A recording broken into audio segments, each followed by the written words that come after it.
screen starts glowing and the film starts rolling. You wanna be knowing what you might be in for. So give the show a listen and find out what you're missing. Put yourself in position for the easy good score.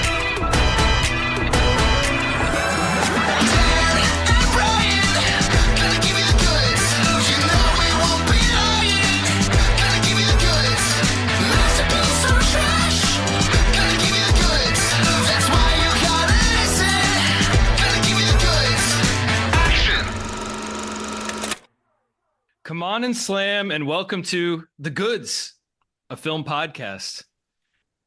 Brian, how we doing out there? Hey, you, what you gonna do? That's an excellent question, because today we are going to talk about two films. They are Space Jam, and I think it's Space Jam: A New Legacy. The New Legacy? A New Legacy. It's kind of a goofy title because, I mean, a legacy is something that's established over time. So But this is the new one of those. you could just call it Space Jam Legacy.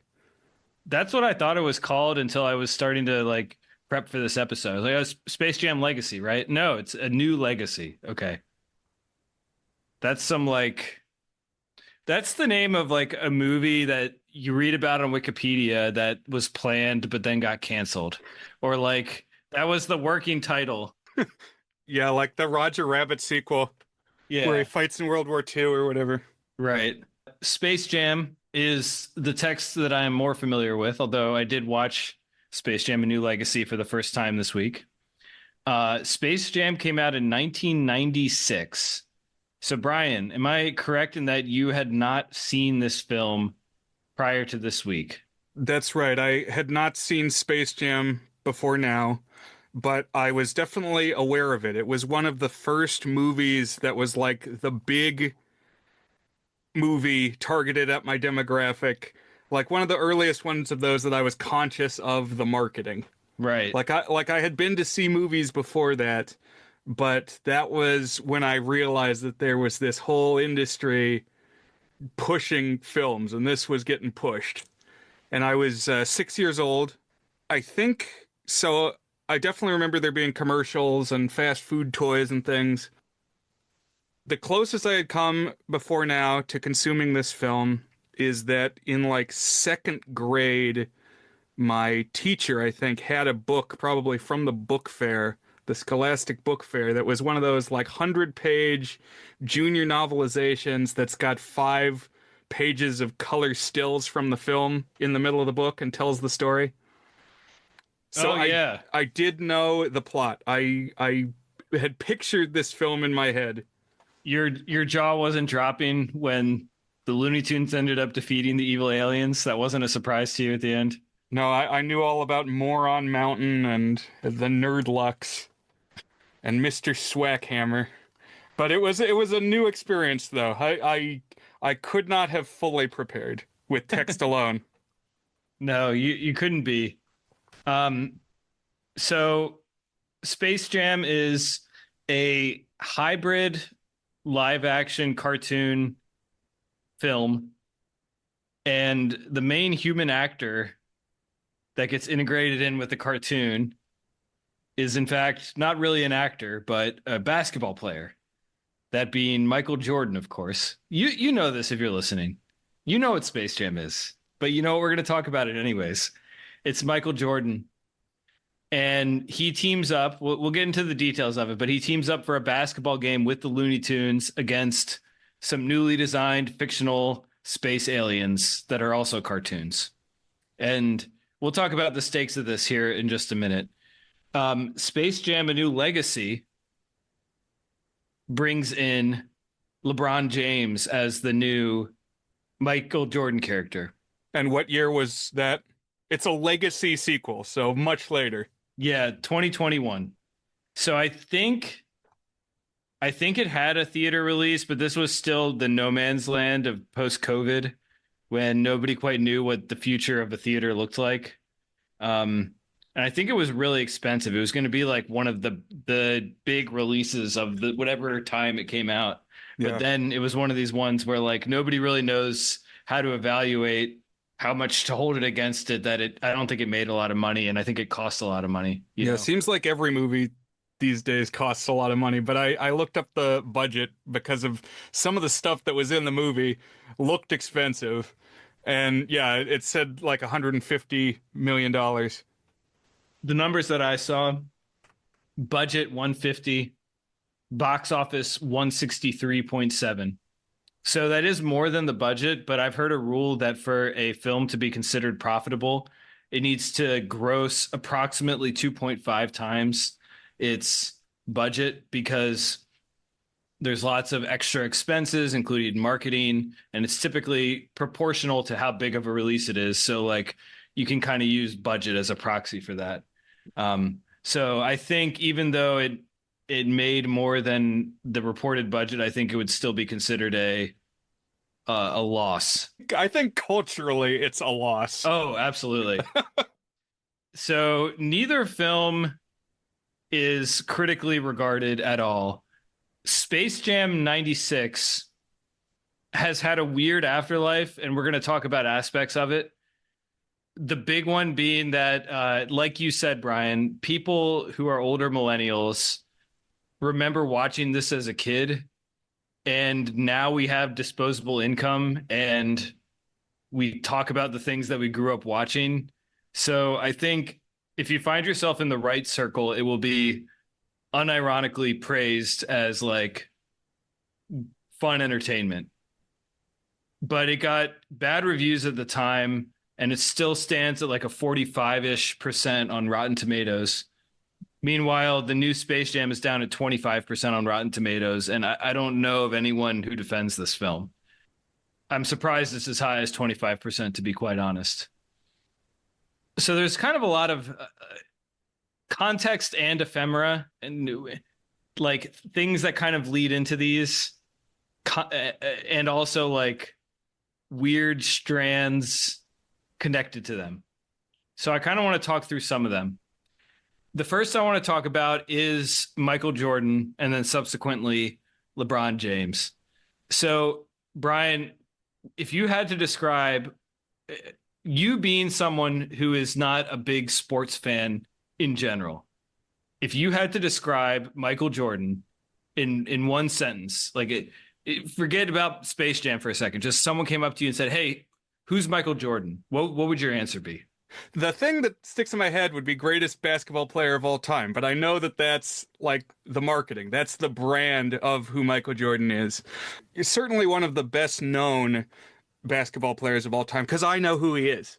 He's one of those athletes who transcends the sports scene and breaks out to the broader popular culture, maybe because of things like Space Jam, but I think it's more than that. I think it's really building a big reputation for himself.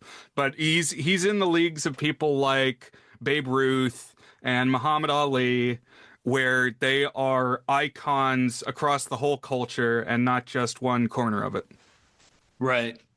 So Michael Jordan, by pretty much universal consensus, you'll find outliers here and there if you read enough, but pretty much by general consensus, is either the greatest or the second greatest basketball player in the history of the NBA. However you want to measure greatness, he hit pretty much all of them. Personal accolades, team success, career milestone records, mass appeal, basically what you're saying. And by the way, the only other candidate you'll ever hear regularly mentioned is LeBron James, which is part of why it's so appropriate that the new Space Jam it's almost like forcing a referendum on LeBron James versus Michael Jordan, because that's like, if you frequent any NBA circles like Reddit or comment sections or wherever, Twitter threads, etc., it's almost like a meme at this point. It's like, who's your GOAT? Who do you think is the greatest of all time? Is it LeBron or is it MJ? And I kind of see the case for both of them. But here's what Michael Jordan did, and here's why he's known as the greatest, why he transcended it. And by the way, you had nailed it, that is like he's what he did is he built like a mythology and a legend around himself. And so the way he did it is, first of all, he was an absolutely incredible basketball player, but not just incredible, but incredible in a way that gets you noticed. He scored a lot of points.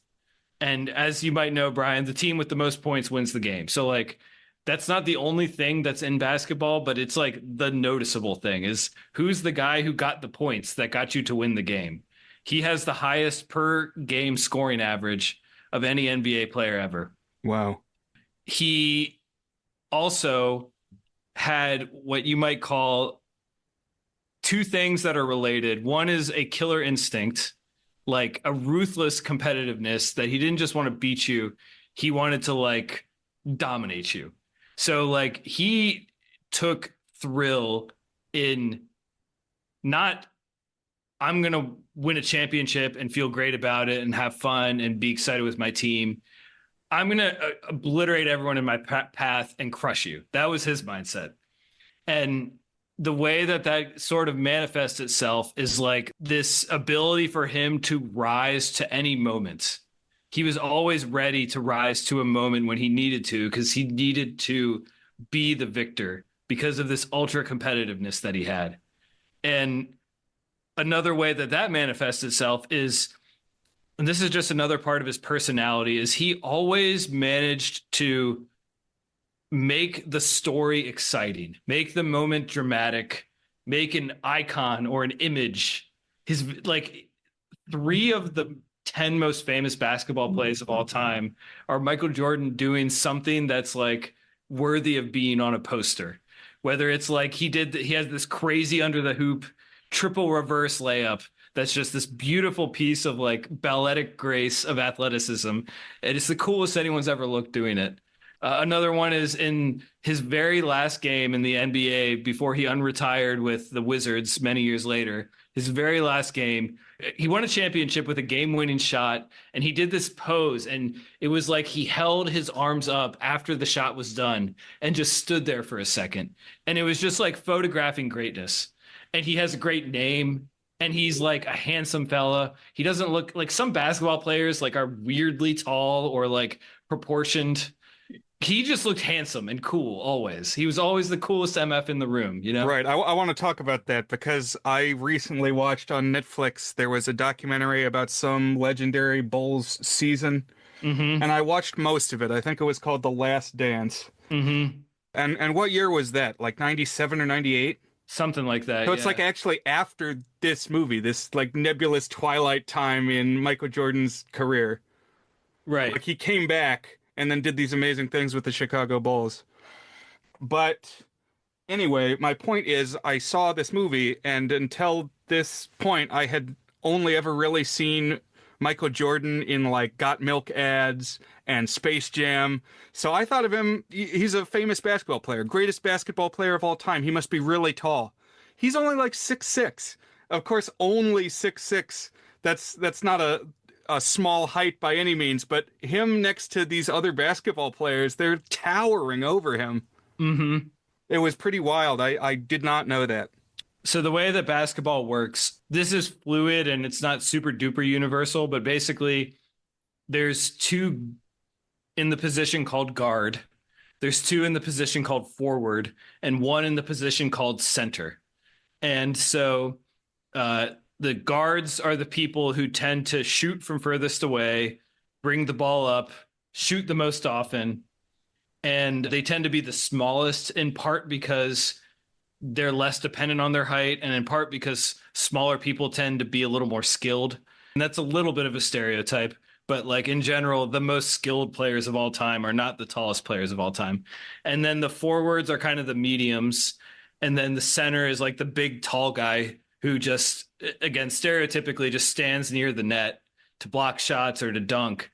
All of this evolves as the game evolves, but like that's the gist of it. So Michael Jordan was a guard. So he was actually like pretty big for a guard, but among all basketball players, he was definitely not big. Yeah, he's not like a 7'3" tower, you know? Yeah, yeah. I had a friend in high school who was the quarterback on the football team, and he said, "You want to be tall, you don't want to be goony tall."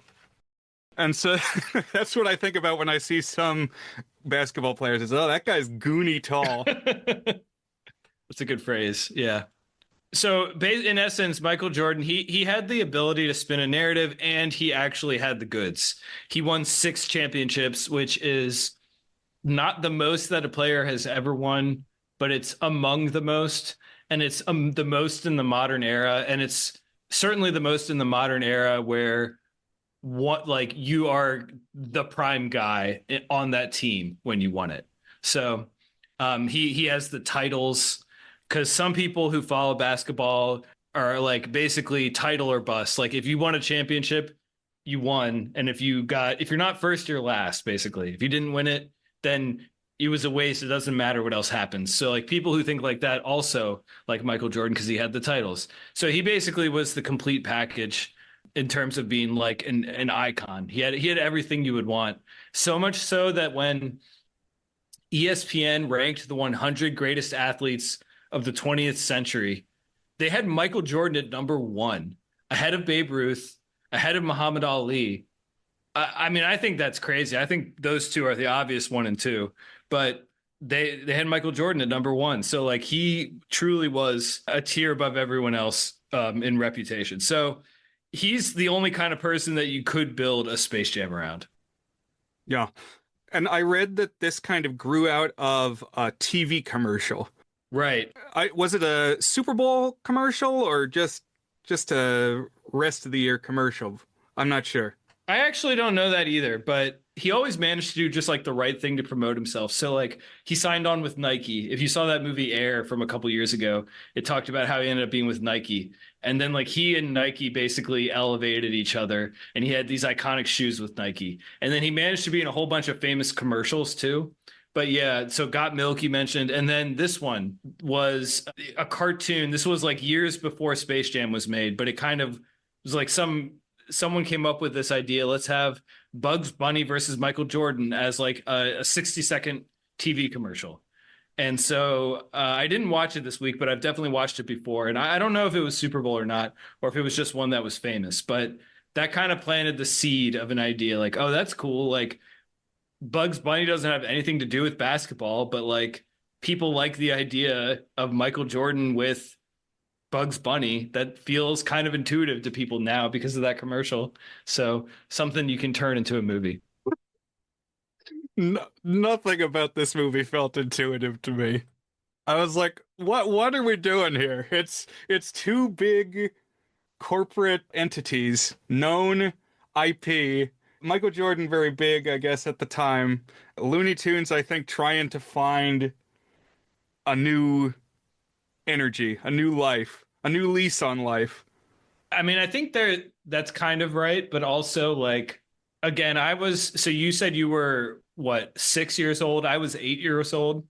It made sense to me at the time, and I never really stopped to think about it not making sense. I don't know. Like I mean, you're kind of right when you say it out loud. It's like, wait, what the hell are we talking about here? What they're playing basketball, but they're cartoons, but Michael Jordan's there, like a guy who plays for a basketball team in Chicago.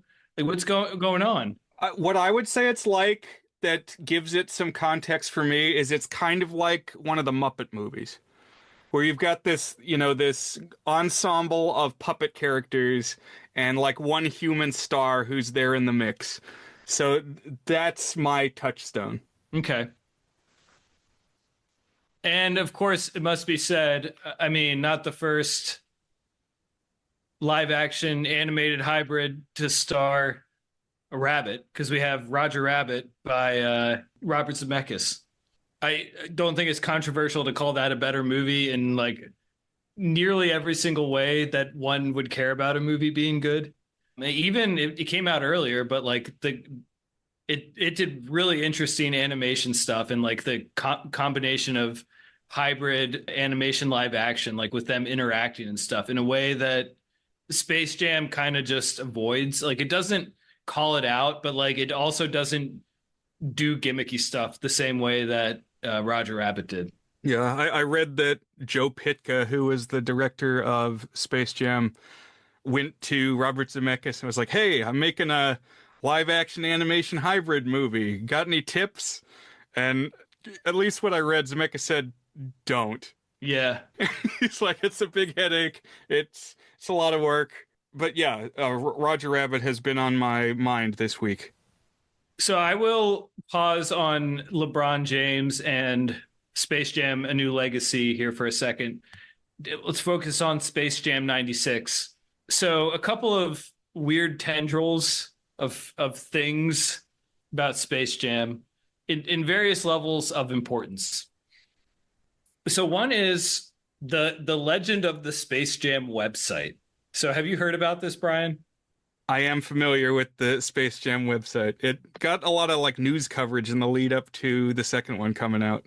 Because unlike, any big movie that's coming out is going to have a website. And that probably started around about 1996. And for whatever reason, this one persisted in the background radiation of the old web. Right. So you nailed it. So like 1996 was around the earliest that people were using the web in a way that it was like worth it for companies to have good websites for like products and things they were selling to try to get you to engage with it. Like maybe a year or two before that, I don't quite know, but like this is pretty early web. And yeah, so they made the website in the lead up to it, and it was like earliest web, like tiled background, looked like GeoCities, like imagine the GeoCities aesthetic. And because it was owned by WB, which is a company that just still exists and never stopped existing, they just like for whatever reason they never took the website down. They owned the domain, they left it there, it was always the same, and so it became this kind of legend of like the website that was still there. I don't know, like almost a Kurt Vonnegut thing, like a unstuck in time and a commentary on the changing world, this like capitalistic fragment that's like got dislodged from the time space continuum. Yeah, it's like, what if humanity went away and the only sign that we were here were the Space Jam website? I remember reading someone saying, "Oh no, it finally went down," and maybe it's still it's up now, is what I'll say. But it now redirects you to spacejam.com/1996. So I suspect there was some chicanery where they like put it back up because they knew it was it's not in its like untouched state like it seemed like it was forever. I mean, I imagine they used spacejam.com to promote the new movie. Probably. They probably needed that URL, but yes, you can still view it in its old form. So that's one thing. That's one curiosity. Another one, and this is the big one. This is the reason for me that Space Jam is special. Maybe not the reason, but an important one. So the Space Jam soundtrack, it's in a space where it's like good and it's also like quasi ironically good. Like I get excited about getting excited about the Space Jam soundtrack as much as I get excited about the Space Jam soundtrack. I do think it has some like very good songs on it. Like it has I Believe I Could Fly by R. Kelly. Now, anything with R. Kelly at this point is kind of tainted, but this song in particular was like unironically beloved. I think it was nominated for awards when Rolling Stone magazine made a list of the 500 greatest rock and roll songs of all time. So not like, I'm not saying movie songs. I'm not saying 90s songs or R&B songs, like anything in the pop rock universe. It had this at like number 130 or something insane like that. Like one of only, I don't know, like 40 songs from the 90s on there, and like somewhere near the top of that. And so like this was a song with a real reputation to it. It's got like a stirring, almost silly, like over earnest, inspirational timbre to it. My favorite cover of this song is by William Hung from American Idol. Me First and the Gimme Gimmes have a terrific cover. I don't know if I've talked about Me First and the Gimme Gimmes on this pod before, but they are a punk band that only does covers, and they do it of stuff that punk doesn't normally cover. So like they have an album that's for like R&B songs and stuff, you know. And so anyways, one of the ones they did was I Believe I Can Fly, and it's very good. And as far as tracks that show up in genres and styles you wouldn't expect, Space Jam is a great source for stuff like that. Oh yes. Because the biggie is a band called the Quad City DJs had the title track for this. And the song is just called Space Jam, okay? So I'm imagining if you're listening to this podcast, you've heard this song before, but let's quote some of the lyrics. It opens as such: "Everybody get up. It's time to slam now. We've got a real jam going down. Welcome to the Space Jam, Space Jam. Here's your chance. Do your dance at the Space Jam. All right, all right, all right." And then it goes to what I would consider the hook. "Come on and slam, and welcome to the jam. Come on and slam if you want to jam." And then the part that you quoted, Brian: "Hey, you, what you gonna do? Hey, you, what you gonna do?" So stupid lyrics, but like in like a sports hype track sort of way. Yeah, it's made to get you pumped. Yeah. And it's got this very simple drum machine beat to it. It's kind of catchy. Na na na na na, hey.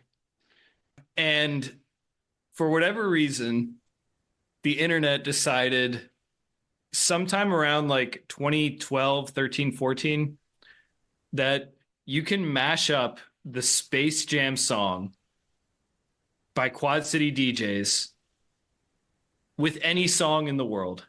And so there became this whole, like, again, quasi-ironic, not truly ironic. It's not disparaging, but it's also like, you know, it's kind of silly and you're kind of embracing that. This community of people who would just mash up the Space Jam song with more and more ridiculous, more and more elaborate tracks, projects, creations. Right. And this was a big meme right around when Dan and I reconnected in 2013. So we were sending these back and forth.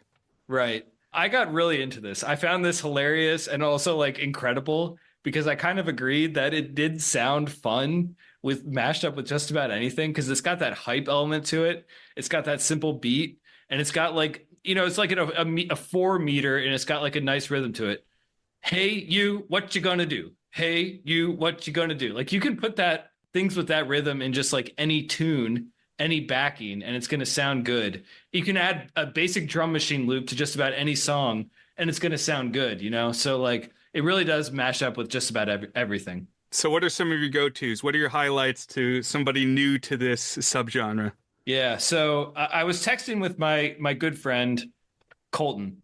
And if you have been reading my writing for, man, 15 years, you would know Colton well because he was one of our collaborators on our old blog, Brian, called earnthis.net, where we wrote not just about movies, but we wrote about all sorts of stuff. And the 4 main writers there would collaborate on different kinds of things. I've been texting with Colton recently, and he sent me the first time in years that anybody sent me a Space Jam remix. Like this is a fad that died years ago, but he sent me a Space Jam remix just a few weeks ago. And it might be the best, like objectively the best Space Jam mashup that I've seen. And it's called Slamilton, and it's the Space Jam song mashed up into Hamilton and all of Hamilton's tracks and like tunes. I don't think it has every single song, but it has a lot of them. But what's important is it's not just every track in the Hamilton soundtrack gets the typical Slam Jam remix treatment. It's also a takeoff on Hamilton, the show, in that it's like a biography of Michael Jordan that tells the story of the film Space Jam. Right. This was a leap in Space Jam mashups and Space Jam remixes. It like took it to a new storytelling level, like bringing in all this narrative material A work of profound ambition. And it's terrific. I listened to it all the way through. The earliest ones might be my favorite because you have like the original Hamilton, the first track on that musical with the actual Space Jam song. And then you also have My Shot I early, really liked My Shot. I thought which that is was I thought that was one of the better ones. pretty Yeah. amazing. The probably the most elaborate one before that I had ever seen was also an album. It was actually two albums, and it was called the Slam Bros Melee EP. And it was basically every musical track from Super Smash Bros. Melee, and then I think they took some tracks from a later Super Smash Bros. As well. And so it's just like video game music because Super Smash Bros. Has a lot of video game music in it, anything Nintendo or Nintendo owned or adjacent, and mashes it up with it. So it's like 20 tracks of, oh, here's the DK rap with Space Jam. Oh, here's the Pokemon Stadium song with Space Jam. Oh, here's what's that guy from Animal Crossing, KK Oh, something. KK Slider. Yeah, he's got a song and he's got a mashup with it in this. So that's a good one. But there's like so many of them. The one to me that's like the platonic ideal of it, of like the idea of it, of like two things you just wouldn't think would work, but they work so well, is Carry On My Wayward Slam, which is with Carry On My Wayward Son. That's another part of the fun is like you have to get the word slam and or jam into the title. And often the YouTube video of the remix is like the album cover of the original, but Charles Barkley has been photoshopped into it. Not Michael Jordan, by the way. It's Charles Barkley. And that I'm going to get to why Charles Barkley here in a minute, but I'll mention one or two others. And then Brian, I know that you've probably got a couple. So another one I really like is Slam Bop, which is Mbop by Hanson. It's just like when it hits the chorus, it's like a double sugar high because both choruses are catchy, and now it's like a going all the way in. One last one I want to call out is they got really silly. So My Slam Will Jam On is My Heart Will Go On, but with the Space Jam in it. And That might be my favorite because it's not the like original movie version that they use of My Heart Will Go On. It's like a dance mix or like a club mix or something. and it's pretty good. What are some of your favorites, Brian? So I really love the Titanic one. I'm kind of shocked you didn't shout out the Mariah Carey All I Want for Christmas one, where when her face morphs into Charles Barkley, it's like a jump scare. I know that's you know what? There's a lot of good ones. That's a good There's one for sure. there's Call Me Maybe, Slam Me Maybe. but my favorite is called Slamtris, and it's the Tetris theme, like the Game Boy Tetris song with the Quad City DJs. I do think the Tetris one is absolutely sensational. There was an act. I don't know if I already said this. There was an active subreddit r/come on and slam. Good subreddit title name. First of all, not very active anymore, but it's a good one. One that so I wrote about these back on our Earn This days. It was on my top 100 everything. Number 97 was Space Jam remixes. What about when we had that aborted list of lists year or year of lists? Did you devote any of that to Space Jam remixes?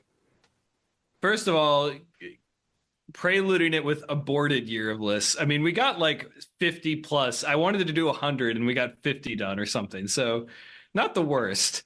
But anyways, I don't think I did. I should have done like a top 10 Space Jam remixes, but I don't think I did that one. That would have been a good topic. The one last one I was going to shout out that always made me laugh is one called Space Jam Jam, Quad City DJs versus Quad City DJs. And it's just like the thing looped on top of itself. Like you'll hear the verse once and then you'll hear it again, but it's like kind of artfully done. And you can't really call it a mashup at that point. It's just a remix, but it's like really pushing the concept to its ridiculous extremes. It's like cookies and cream flavored Oreos. Right. Yes, that is what it is. Yeah. One question. Quad City DJs, Brian. Did they exist in any other context, or were they assembled? Were they like a group of studio musicians? You would think that, but actually no, they had one hit that was a rap remix of a Barry White song called Come On and Ride It the Train. They're called the Quad City DJs. Dan, why was that song not in the John Frankenheimer film? I I mean, picture a version of that film where there's a like a montage at the start, a la Space Jam. I gave it a 7. I would probably go up to an 8 if it had that. So the Quad Cities is an area that I think it's like Iowa or something like that. I don't, what are the four? I'm going to look this up now. The Quad Cities. Okay. Davenport and Bettendorf in Iowa, and Rock Island, Moline, and East Moline in Illinois. Well, okay. That's 5 cities.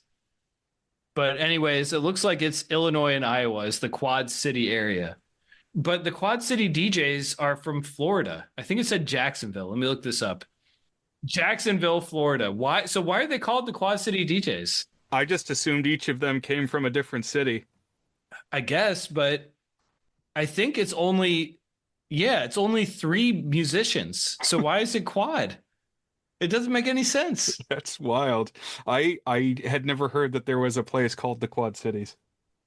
So I don't know. Maybe it originally was 4 members, and you're right, but I spent like 5 minutes searching why are they called the Quad City DJs before I gave up. I couldn't come up with a good answer. That was one of my mysteries of the week. All right. So we're almost done talking about Space Jam, but part of the whole like Space Jam lives in this nostalgia, semi-ironic way. Like it's actually kind of like Shrek in that regard. I think it kind of lives in a slightly similar space where like people kind of really like it, but also there's a hint of like, okay, we know it's like a cheesy thing too. And we get a little excited about being into it, like overexcited about it, you know? It's like sort of memes, I guess, is what you would call it. It's been memeified. But Charles Barkley being this larger than life figure is another thing. So Charles Barkley is a character in Space Jam, and he has since gone on to be a very successful sports commentator, and he's got a comic bent to him. He's very silly, and people have kind of latched on to him for being kind of ridiculous. And somebody made this game called Barkley Shut Up and Jam Gaiden. Have you ever heard of this, Brian? I have not heard of this. What I have heard of is Shaq Fu on Okay. the Sega Genesis. It's a fighting game starring Shaquille O'Neal, and the other characters are more typical of what you would expect from a fighting game. They look like Mortal Kombat people. So Right. that's kind of a funny basketball pop culture anomaly as well. Well, a game kind of in that vein, except it was actually a sports game. It was called Barkley Shut Up and Jam. So it was like a Sega Genesis game that was a sports game with Charles Barkley as the main character, like an NBA Street type game. I may have played it at one point. I can't remember. But then, like, someone made this elaborate JRPG, like, I'm trying, like, Final Fantasy type game called Barkley Shut Up and Jam Gaiden. And it's like this. So there's like all these layers of references and like silliness involved with it, but it was like actually a really elaborate, involved game, like a serious RPG, but built around this premise that Barkley could do something called the Chaos Dunk, which would like end the world or something like this. And so I don't know, like this is another part of the Space Jam mythology is Barkley Shut Up and Jam Gaiden, the RPG game that again is part of this silly cultural space that Space Jam lives in. So In Shaq Fu, like when you're starting your match, the two characters say dialogue to each other, and each possible pairing has like a custom exchange. There's a mummy character, and when Shaq fights the mummy, he says, "It's like I'm fighting curtains." So I think about that sometimes. It's like I'm fighting curtains. I like that. All right. I think we probably talked around it enough. Any other ephemeral stuff you want to throw out there? I think we got to dive in. We got Yeah. to head to the hoop. So Space Jam opens with a kid, a live action kid, playing basketball in his backyard at night. And his dad comes out and they're like, hey, why are you still up playing? And he starts talking about all the great things he's going to do. He's gonna play basketball for UNC, and then he's gonna play for the NBA. I unironically love the way that this transitions to the credit sequence because he gets this glint in his eye, this child actor, who by the way is Michael Jordan, if that wasn't obvious, as a kid. Not really Michael Jordan as a kid, a guy playing Michael Jordan as a kid. That's another weird thing about Space Jam is it's like leveraged around real life Michael Jordan stuff.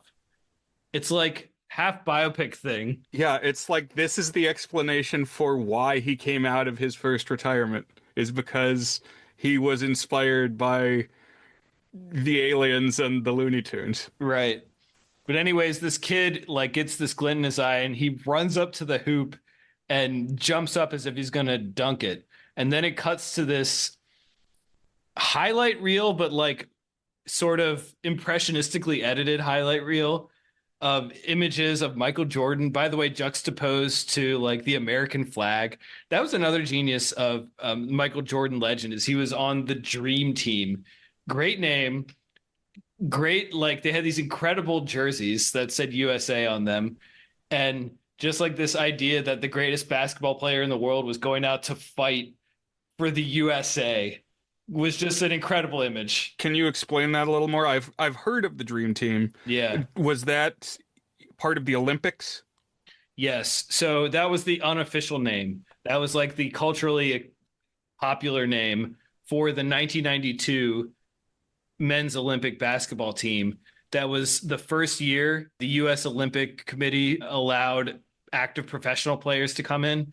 So it was like, oh, now the heavy hitters are coming in. So you like Charles Barkley, Karl Malone, Patrick Ewing, many of the greatest players of all time were on this team. And it was the Olympic team, and they just crushed.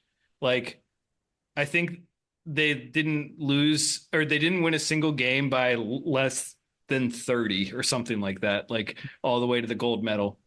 After that intro, we see Michael Jordan announcing that he is going to play baseball, which is another thing he said he wanted to do in the kids sequence. And he's going to retire from the NBA. So Michael Jordan retiring from the NBA was just this utterly bizarre moment in sports history. And to this day, people don't even like believe that it's something that he just decided he wanted to do because it made no sense. He was at his athletic prime. He had just won 3 championships. There's not really a good reason why he would stop playing basketball. So it's been the source of numerous conspiracy theories. The most prominent conspiracy theory is that he had to leave basketball because he was getting caught up in gambling conspiracies. It's kind of this weird, nebulous, complicated moral area where people feel very strongly about very specific things. But athletes being gamblers is very verboten. And apparently he was heavily involved in gambling. And so there's some speculation, well, like maybe the NBA was like, yo, you need to step away for a while because if we get the stink of gambling on the NBA, you could get in trouble. And so that's why he retired at, when he was peak famous. Oh, interesting. So I know that you probably know much more about this than I do. This is a lot that's new to me. But something that I read, wasn't his dad murdered around this time? Yes. So and his dad had been a baseball player. Right. And loved baseball. So that's the narrative that makes sense to me as an outsider, is just like, so Michael Jordan, top of his game, he's got these championships under his belt. He knows he can play basketball, but maybe he wanted to like honor his dad in some way. I don't know. That was one possibility I saw. I think he was a little burned out, probably. I think this is just me speculating. I think everything you said is spot on. And like, I don't know, almost his hubris took him too far. He's like, he needed to dominate more sports. Like he had already there, he had defeated everything he could in basketball. So he had to do it for baseball as well, Yeah. or something like that. Yeah, two quick things. I did see that movie Uncut Gems with Adam Sandler, which was about basketball gambling. And like there are some basketball players who are involved in the gambling with him. Did you see that one? You I must have. actually have not seen Uncut Gems. Oh wow, you should see that one. Yeah. That's a fairly recent like one that was you're definitely hearing things about it in the cinephile crowd. I think it got some Oscar noms. Right. Anyhow, the same friend who said the thing about Goonie Tall, he's the guy I know who's an athlete. So I remember that in high school, his name is Bo Pritchett, and he would play multiple sports. And the academic calendar is kind of set up so that you can do that. Fall is for football, and spring is for baseball. And I think he played both of those. And then winter is for basketball. I don't know that many people did all three because you kind of need a different body type for basketball. Bo wasn't Goonie tall. So there's precedence for multi-sports crossover. Oh yeah, yeah, absolutely. I mean, there have been some famous people who played multiple sports. Bo Jackson played football and baseball and was very good at both of them. But what Um, I get from this movie is that Michael Jordan was not great at baseball. no, so he was good enough to be a minor leaguer. He was athletic and coordinated, so that got him much of the way. He was not like a great baseball player though. That is certainly true. I'm not sure he played in the majors at all. I'm not 100% sure, but he definitely was not like elite. So that was always baffling. I think he did 2 years away and then he came back. And when he came back, he won three more titles in a row. So that only added to his mythology, of course. By the way, there's like so many legends about Michael Jordan. One is that he was cut from his varsity high school team. Well, apparently that's like a thing that is spun heavily. Basically, that his coach had a policy that sophomores couldn't be on the varsity team. And even though he was the best baseball player, they wouldn't bend that rule. Or excuse me, even though he was the best basketball player, they wouldn't bend that rule and let him on the team. So it wasn't like he was really cut from the team, but indeed they like didn't let him on the team when he was like a sophomore or something. It's something like that. Like it's not nearly what as bad as it sounds. We see him being bad at baseball, and then we see kind of the setup of the cartoon world. So we kind of got these two parallel tracks, the cartoon world and the Michael Jordan world. Which the Looney Tunes world is at the center of the earth. Right. I don't think that was ever previously established. We do end up getting to Earth, and you're right, they're in there. But the first thing we see is this space amusement park called Moron Mountain. And Brian, I was trying to decide if this was like close enough to spooky carnival vibe for you to be really into this, or whether it was just a little too much for you. So were you digging Moron Mountain? No, I wasn't digging more on Mountain, and maybe I should have been. I mean, I can kind of see what you're saying. I guess it's an amusement park run by a sinister guy. I don't really get circus vibes from this. I didn't really understand what they were trying to say. I think they were trying to tell me something, but I don't get what it was. My read, because I've really been trying this week to get a read on these movies, is that so the stakes, the way that it's set up here, is the guy who runs Moron Mountain needs a new attraction, and it's not like a ride that he needs; it's an IP. He needs a star who's going to be like the mascot of this theme park. And so he's got these minions who are like pitching things. Oh, who can be the mascot? And they land first on the Looney Tunes. We'll scope out, we'll go and we'll get the Looney Tunes, and then we'll like put them into slavery, being our corporate icon. It's on the heels of this kid saying, "I'm bored at this theme park," and he's like, "We need something new." And I actually kind of like the way it's animated and shot with this when they reveal the Looney Tunes are like what he decides that he wants. And by the way, so this the guy who runs it, Mr. Swackhammer, great name, great character name, and he's voiced by Danny DeVito, if I'm not mistaken. Right, always a good voice actor. Yeah. So now they need to go get the Looney Tunes. So you just didn't understand the concept here, or like No, what? I mean I got it. What I don't understand is like the stakes of the movie is that if the Looney Tunes lose some kind of competition to this team of aliens, they're going to get enslaved and used and exploited as theme park mascots. Uh-huh. But the Looney Tunes are theme park mascots. That's like our lived reality is they're Six Flags. Six Flags uses the Looney Tunes. So are they trying to make some commentary? Are we supposed to feel bad for the Looney Tunes? I don't know. Oh, but okay. Okay, I see where you're coming from now. Like the script is trying to make some comment about life, or maybe it isn't. Well, Maybe that's giving it too much credit.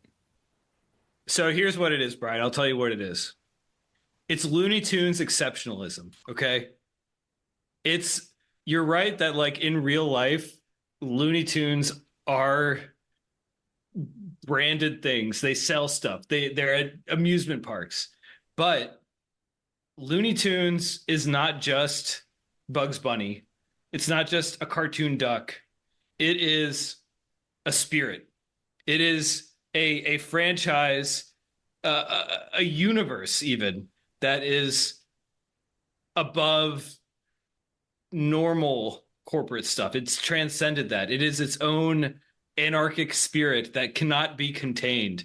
And we want to root for the Looney Tunes to still be able to be the Looney Tunes that we know and love, to have this spirit. Yes, they do get branded for stuff. They're on t-shirts, all that. But we don't want the Looney Tunes to sell out and to be cramped into this box. We want them to be special and free and the Looney Tunes that we grew up watching and loving. That's how I see it. I think you're right. I think what they're going for is looniness is freedom. It's being able to exist outside of the box, to color outside of the lines, and that's what's at threat is that they're going to be penned in. They're going to lose their freedom, but they are a corporate thing. Like, and this was even more of a thing in the second one, but we'll talk about it. But it's like they are owned, they are exploited, they exist to be exploited, they exist to make money for a corporate overlord. You're right. This is I would never say that this is a film that was made for purity of spirit first. Like this is among the most shamelessly capitalistic films, like brand creation and management. Yeah, it's like over and above the Care Bears movie, frankly. I don't know. The animation is better here. I will give it that. Yeah. And another thing I'll say is that like Care Bears are a toy. Like what is a Care Bear? A Care Bear is a teddy bear that has that logo. And so when you make a movie for Care Bears, you go and buy a Care Bear, but you don't buy a Bugs Bunny. Like you don't say, "Hey, I'm going to go buy a Bugs Bunny." That doesn't mean something. I'm going to buy a Bugs Bunny shirt. I'm going to buy a Bugs Bunny poster. Like those are things you would say. So to me it's like categorically different. Maybe not categorically different, but at least a little bit different from the Care Bears, which is like unabashedly a toy commercial that brings toys you can go out and buy to life, Not, but all that said, Like this was surely conceived from the ground up as we want more Looney Tunes content, and we want this brand to be relevant again. And also, Michael Jordan wants his brand to be ever more relevant. You know, I will say that part of the reason that this almost works for me is because I actually do hold the Looney Tunes up to a certain regard, like as a sort of special thing. Sure, I was wondering about your past connection to the Looney Tunes and knowledge of the Looney Tunes and where do they factor into your life? So the Looney Tunes aired a lot on Cartoon Network and other channels that we had on TV frequently when I was a kid. So I have seen in the realm of dozens to hundreds of the Looney Tunes shorts in my life. I think they're pretty great. Like I think they're like fantastic when they're at their best. Very, very funny.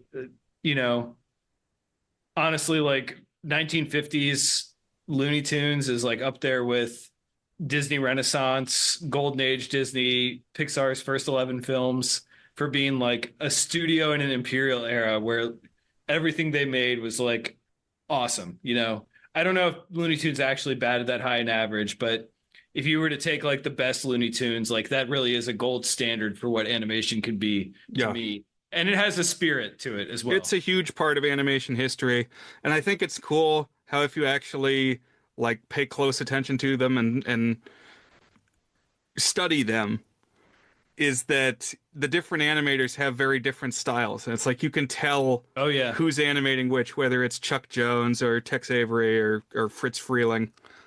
for sure.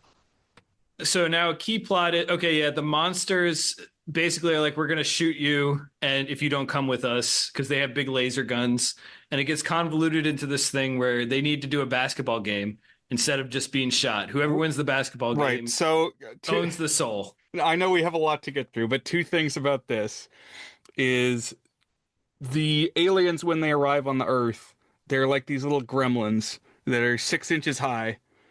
And so it's like the Seventh Seal, or more specifically, the Bill and Ted version of the Seventh Seal, where if you beat death or beat the villain in some contest, you can get out of hell. You can get out of this soul selling arrangement.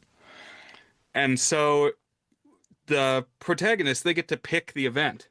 And so because these aliens are so tiny, the Looney Tunes pick basketball. Right. So it's like, okay, well, what's going to happen here? The idea is that they decide, they being these little imps for Moron Mountain, who are helpfully color coded. There's an orange one, a purple one, a green one, and a blue one, I believe. I liked the blue one when I was a kid because he gets the dopey stoner lines. I couldn't really tell them apart. I did think it was interesting. So the little ones are all voiced by women. Oh, interesting. But they're going to steal talent from NBA players. So they picked 5 real life NBA players, not Michael Jordan. And because Michael Jordan is out of the game. So right. They didn't even consider him. He's like a rogue agent. Right. It was like it's like Con Air or something like that. You know, he was able to be the right place at the right time or something along those lines. We should do Con Air as an episode at some point. That would be fun, yeah. So they choose these 5 actors, and we see it's got to be shot.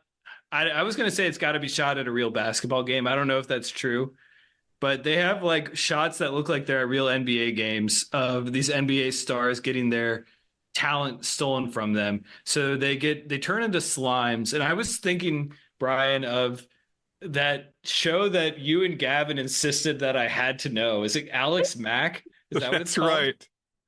Where she turns into slime? Alex Mack, her superpower is she could melt and go under doors. For any people who are younger than millennial age or just missed out on the phenomenon like Dan. There's also this gag where they like are stand on each other in a trench coat, like all 5 of them. And so they're these real creepy guys. And there's like an illusion that like, what is that guy doing under his trench coat right now? like that I kind of took as a adult joke, like he was masturbating or something down there. I could tell that they were making a little bit of an adult joke. What is that from, Brian? A meme that I sent you in the past week of it was in relevance to the second one. Uh, Okay. when Daffy Duck said "son of a glitch," I could tell they were trying to make kind of an adult joke. And when they steal the talent, they like go into the player's body, and then the player basically is still in their physical form, but like has the yips and no coordination, can't shoot the ball anymore, can't catch a pass, doesn't know where to walk. Yeah, they're sapped. Their essence is gone. Right. And then, by the way, parallel to the other sports stuff going on, we have these clips of like psychologists trying to figure out what happened to them. And some of these sequences made me laugh, actually. Well, has your performance diminished in anywhere else? And Patrick Ewing gets aghast and says, no. And then, Brian, that's when I knew that they were making an adult joke. And so what it had me thinking of was the Homer at the Bat Simpsons episode where they bring in a lot of contemporary baseball stars and they're like gonna run the like intramural softball team for Mr. Burns. Instead of using real employees, he's recruited all these famous baseball players. But then all these mishaps happen to them over the course of the 20 minutes, and so by the end, none of the famous guys can actually play because they've all been incapacitated. I was also thinking, I was trying to replace what it was, but I feel like there's something else where like magic is stored in an orb or a ball or like a MacGuffin you can hold in your hands and it sort of glows. But maybe I was just thinking of Space Jam. I was like, oh, Space Jam reminds me of Space Jam. But is there something else where like there's a magic glowy thing that holds the powers of something? I feel like I can picture that too. We'll think about it. I'm sure by the time the episode drops, we'll figure it out and we'll be able to tell you, or you can tell us, listeners. Join our Discord because that definitely sounds familiar. The players that they steal the talent from, by the way, are Charles Barkley, Muggsy Bogues, who is famously a very short player. He was like only 5'4" or something like that. Sean Bradley, also, who is famously tall. He's like 7'3" or something like that. Patrick Ewing, and the last one is Larry Johnson, I believe. So five like all-star level basketball players, not the five best players in the league by any stretch. Charles Barkley was in the top five probably, and Patrick Ewing might have been top five too. But what I noticed, and I should have noticed it sooner, I didn't put it together until the very end of the movie. But so the aliens have this orb, which of course is a basketball that's got all the powers sucked into it, and then they each partake of the basketball talent stored in the orb, and they grow to enormous size. They grow to be big monsters. I want to talk about this transformation. This transformation really stuck with me when I was a kid. It's pretty creepily animated. It's like a horror transformation with like some imagery of it's like a little bit like the werewolf in the third Harry Potter movie. I found this a striking bit of animation personally. But go on, where were you going with this? So once they transform, they each resemble one of those basketball players. Correct. They don't Yep. show that grouping of five basketball players frequently enough after this point for me to put it together until they get their powers back at the end. But it's like, oh, wait a minute. That one guy is Goonie tall and one of the monsters is Goonie tall. So, and one is short. There's a short one. Yep. I think the main one, the orange one, who's a little bit fat, is supposed to be Charles Barkley, who was also stereotyped as being fat. His nickname was the round bound of rebound. I don't know about the other two, but I think you're probably right. Like each one aligns with one. Probably the green guy, who's also pretty tall, is Patrick Ewing. And once they grow, they're voiced by men. Right. They have big, deep voices now, but they still have the personalities of when they were the little squeaky guys. So it's kind of funny. And then the Looney Tunes, oh, we got to get MJ in here. So they abduct him when he's playing a game of golf with retired basketball player Larry Bird and Bill Murray for some reason, who has this ridiculous umbrella hat. Bill Murray just kind of hanging out here being Bill Murray, and it's pretty funny. There's this runner where he imagines he could be an NBA player. Some of his line deliveries actually made me laugh this time. I also haven't mentioned another main character, which is Wayne Knight, Newman from Seinfeld. By the way, just on a run right here, because this is right around the time of Seinfeld, right around the time of Jurassic Park. You gotta love Wayne Knight. He's up there in terms of like the filmographies of people who you wouldn't expect to have good filmographies. Yeah, he's a star. He was Toy Story 2. Many things. Yeah. And he has a lot of moments that made me laugh. He's very good at being like this, what's that word? Like a sycophant or something like that? Like Yeah, someone. yeah, sycophant. Yeah. Somebody obsequious. We had go. a unit in Mrs. Seavy's English class in ninth grade where we learned the words sycophant, obsequious, and kowtow all in 1 week. And those are, well, kowtow is a thing that an obsequious sycophant would do. There you go. He has a line at one point when he's trying to convince Michael Jordan to let him play. I think he says, "I may not be tall, but I'm slow." And that line has always, every time I've watched Space Jam, that line has made me laugh because you think he's going to say like, "But I'm strong, but I'm tough." But instead it's like another negative thing. And his delivery of it just makes me laugh. So MJ is going to train the Looney Tunes. They have one other person on their team in addition to the Looney Tunes that we all know and love. By the way, we should say what a couple of them are. Bugs Bunny, Daffy Duck, Porky Pig, Yosemite Sam, the guy who shoots Foghorn Leghorn. Tasmanian Devil was big in the 90s. He was like kind of the slacker aesthetic or something. I don't know. Tweety Bird. Any other big ones on your brain? Yeah, so what I was surprised by, again, not knowing much about sports. So basketball teams, they got 5 guys on each side at any given time, correct? Mm-hmm. I learned that from the movie here. I would have thought it was more people than that. The Looney Tunes has got so many characters, but they can only be fielding 5, and one of them has to be a human, Dan. So it's like they actually are pretty limited in the number of Looney Tunes who can be out on the court. But the good thing is they can have the stands packed.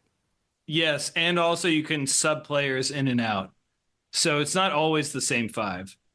Like I think Pepe Le Pew gets a little bit in there, and they have the Roadrunner and Wile E. Coyote. So I was actually really surprised. We'll talk when time came for the sequel.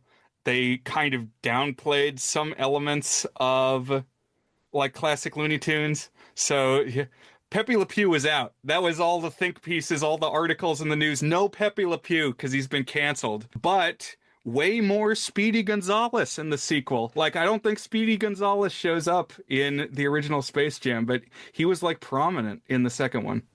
Yeah, Speedy Gonzales is an interesting one because basically he kind of had a phase where he was quote unquote canceled because he's basically a Mexican stereotype.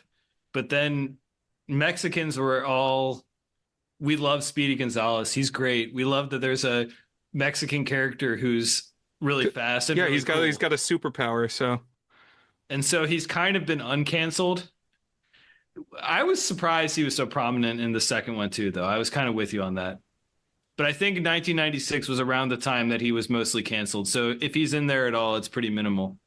And so they train, they get ready for the big basketball game. and I think you were going to shout out that there's a new character. Yes. So they do need to recruit a new character. And that character is Lola Bunny. She's the sexy bunny, Brian. She's the hot bunny. And so I actually read about the history of Lola Bunny. Okay. And so she was not totally a new character for this movie because for a while before this, like anytime they needed a girlfriend for Bugs Bunny, there was this character named Honey Bunny.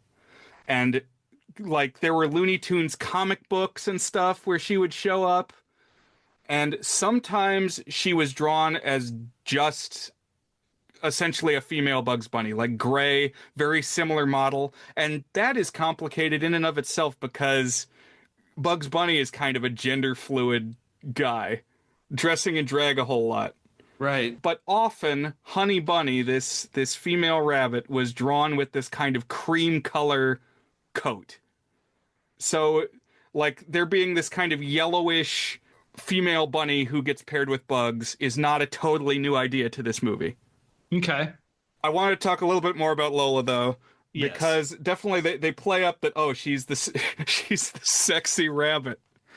And so she's voiced by Kath Soucie, who is this voice actress who just shows up in supporting roles all over the place.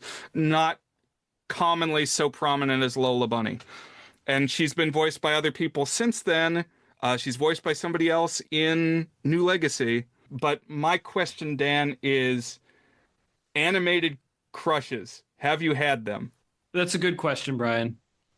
Probably none that really stuck with me. I mean, I like to say that Meg from Hercules is the reason that I still today am drawn to the sarcastic brunette type, and she's still very fun to watch. With a Goofy movie, when I was a kid, the idea of a Roxanne type girl in my life was appealing, but I don't know. I didn't really think of that as like a crush on Roxanne herself. She just kind of represented an idea more than being a character. So I guess if I had to choose one, I would go with Meg from Hercules. I mean, I guess also shout out in 2010, I was 22 when Rapunzel in Tangled came out.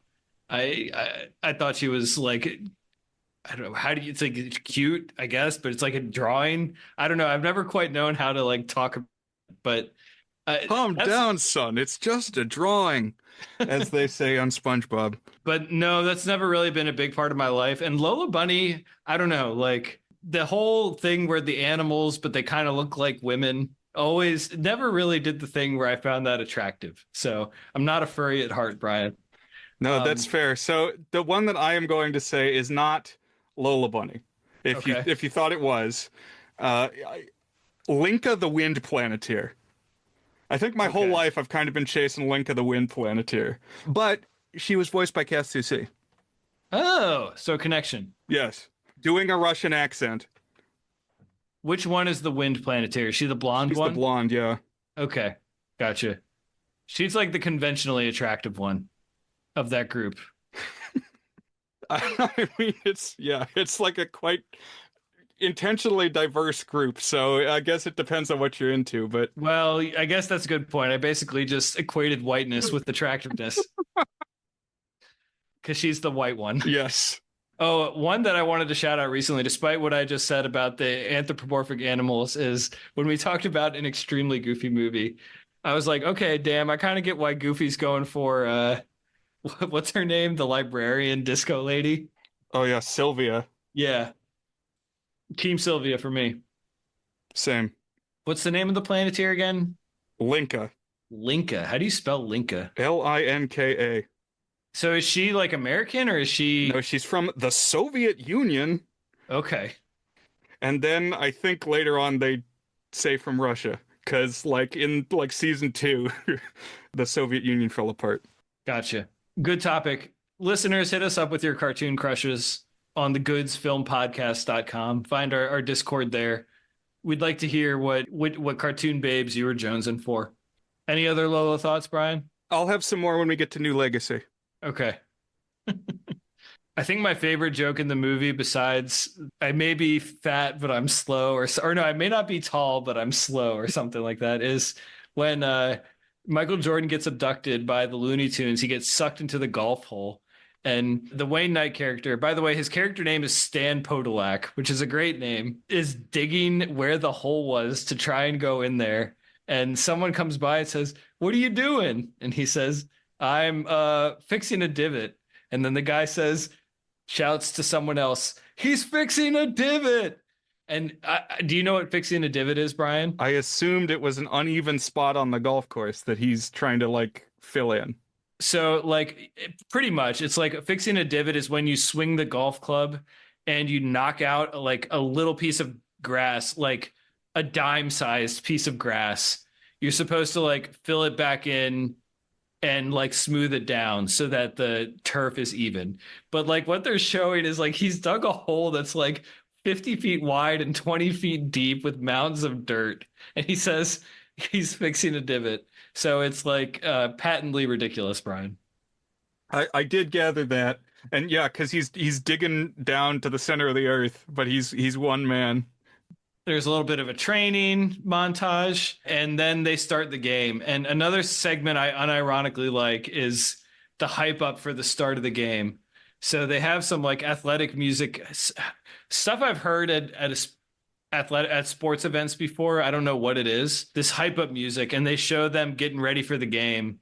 And I always get hyped by this like 3 minute sequence here. And the game starts. By the way, I love the Toon Squad. So it's the Toon Squad, TUNE, versus the Monstars. That's what they call themselves, or rather, what the Looney Tunes call the bad guys, or the Monstars. Yeah. So I imagine some people think Looney Tunes, they're cartoons, so it must be spelled TOON, like they are tunes. That's Right. Toontown and Roger Rabbit. But no, it's Looney Tunes, TUNES, Like the song. because it's part of the like silly symphonies, merry melodies trend. It's all the animation studios wanted to make like synchronized sound cartoons that used music. Right. It's tied to the synchronized sound. Yeah. That's the kind of the origin of it. But yeah, that's one that throws people off for sure. Most of the second half of the movie is this game. And it's just like gag after gag after gag of what happens when this Looney Tune tries to play basketball. What happens when this Looney Tune tries to play basketball? What's the silly thing that this Looney Tune can do?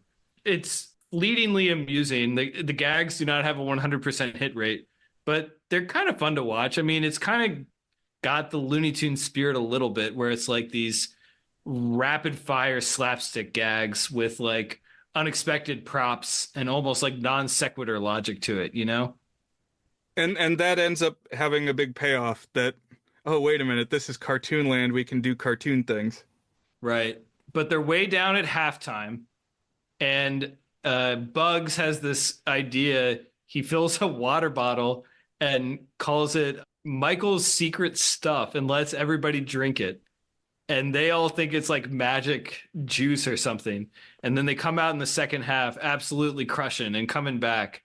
And so the first half was them getting walloped, and the second half is them outdoing the Monstars. But towards the end of the game, Michael Jordan approaches Swackhammer and makes a new double or nothing bet.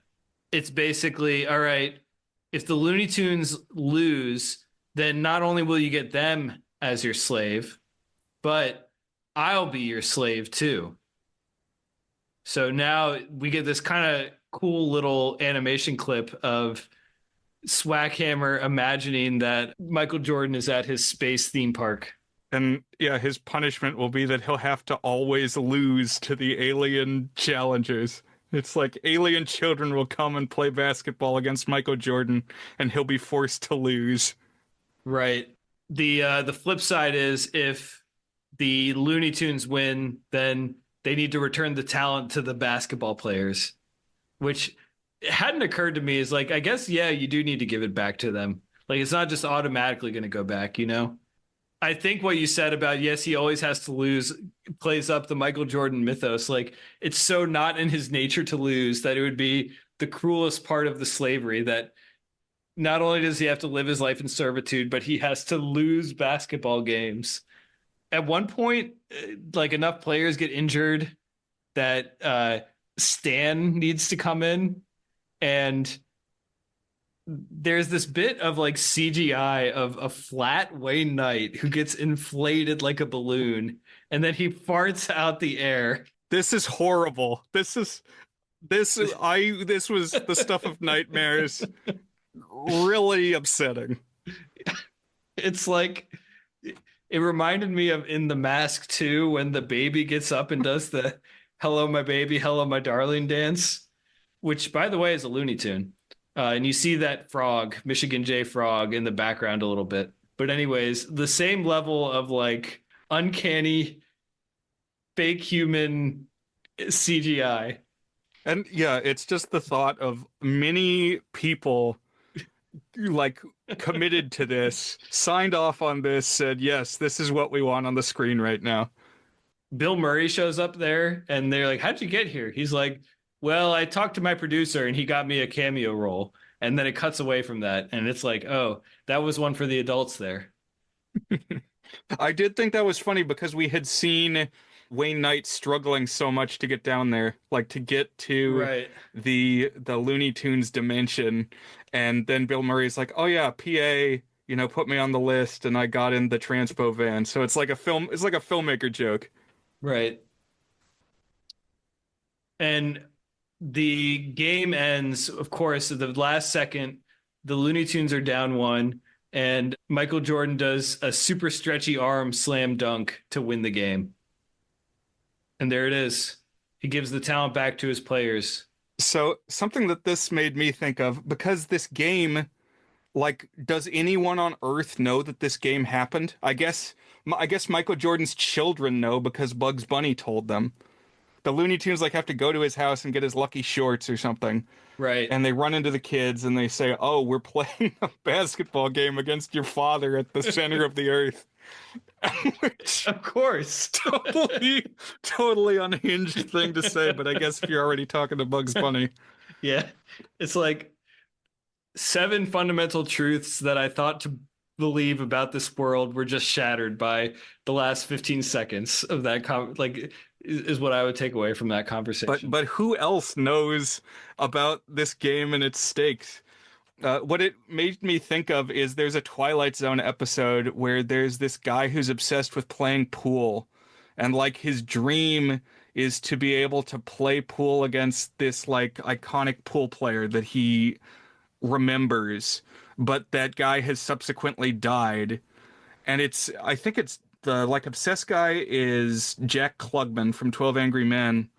The like legendary player is somebody like Jonathan Winters. It might not actually be Jonathan Winters because it's a little early, but somebody like that. I think it's Jonathan Winters. Anyway, he's like at the pool hall late one night dreaming of this, and the dead guy shows up. I was like, "You want to play me? You want to like match my legacy? Let's have a game." And they have a game, and Jack Klugman wins the game of pool, and then somehow he's accepted as the new like legendary pool player. But how? How does anybody know that that happened? And like, how does anybody believe it? Because nobody else is there. So I don't know. That's totally unrelated.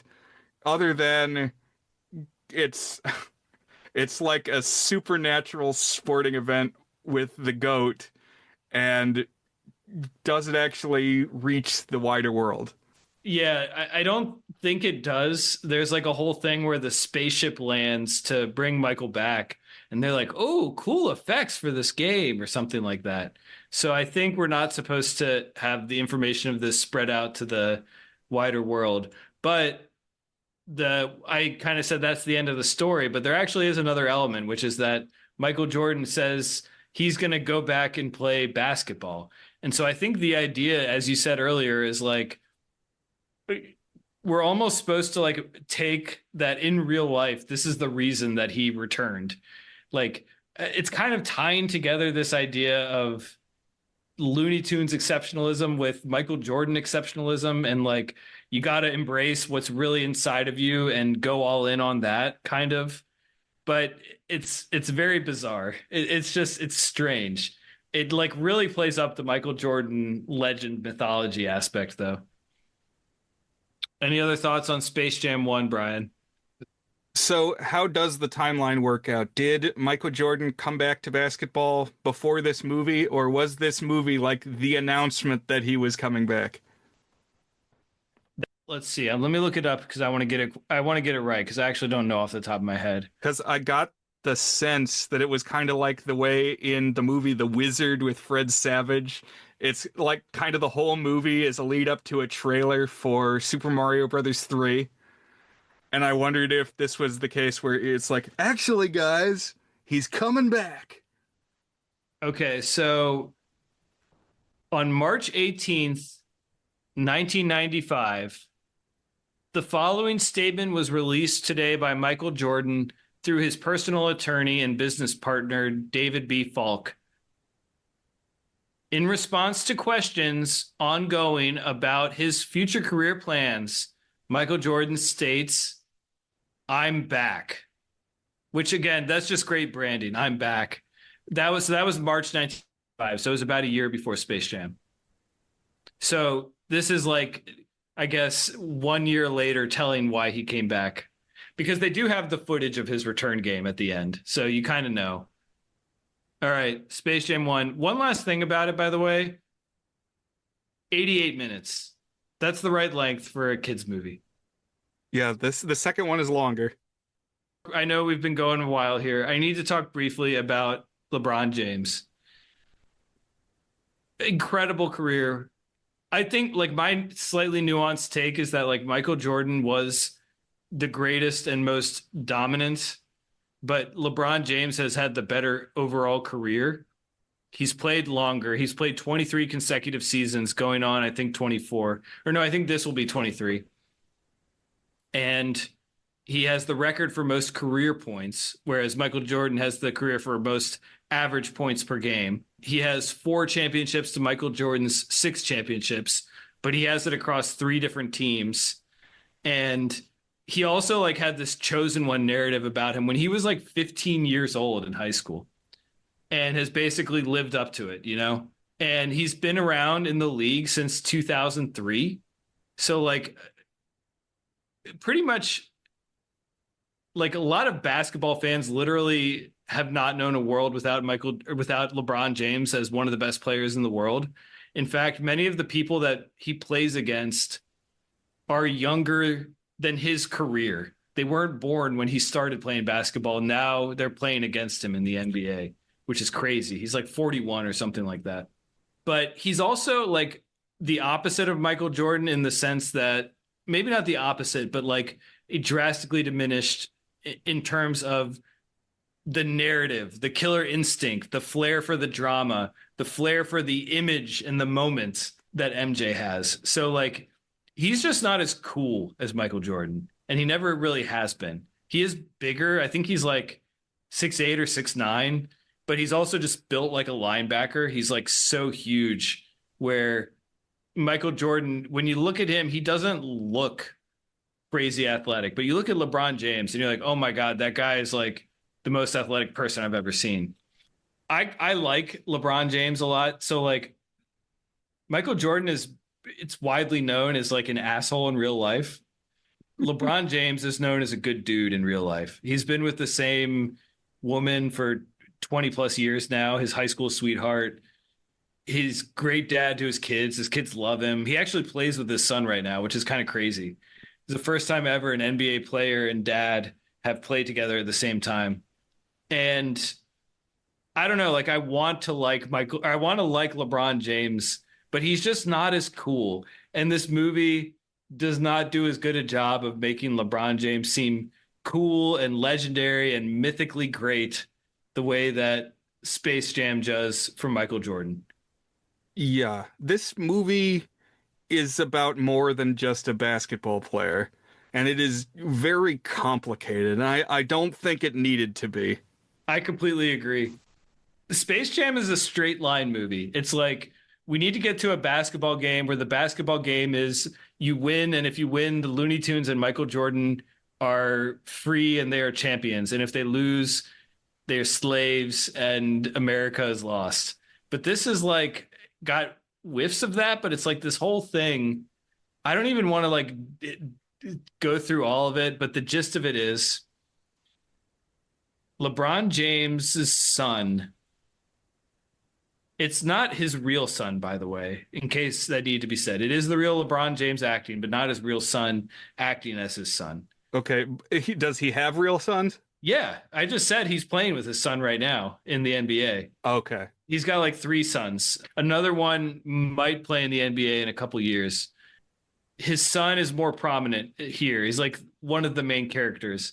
But his son in this movie does not like basketball. He wants to make apps and games, but his dad wants him to play basketball and pressures him to do that. And then there's this whole thing where like WB wants to make like this metaverse built Yeah. around LeBron James. All right. So yes, this movie made me think more than the first Space Jam. And that doesn't mean that it's good. It was insane, but it's like a commentary on how to be a movie studio these days. You have to own so many subsidiary properties. It's like to be able to compete basically with what Disney is doing, you got to be not just a studio, but you got to be like 10 studios in one to even still survive. So Warner Brothers has got like not even that many properties, but they got to be milking them all the time. It's like, oh, remember the Lord of the Rings movies? That was us. Remember Harry Potter? It doesn't matter that we finished the books. We're gonna go round again. Right. Yeah. DC, we have DC, Superman, Batman. Got to reinvent that every 5 years. That's a big one for sure. There's this weird thing where, yeah, WB wants to make this like metaverse type thing of their IPs, but also it's come alive, sentient somehow. Right. So they have something called the serververse, and it's embodied by anthropomorphic algorithm played by Don Cheadle.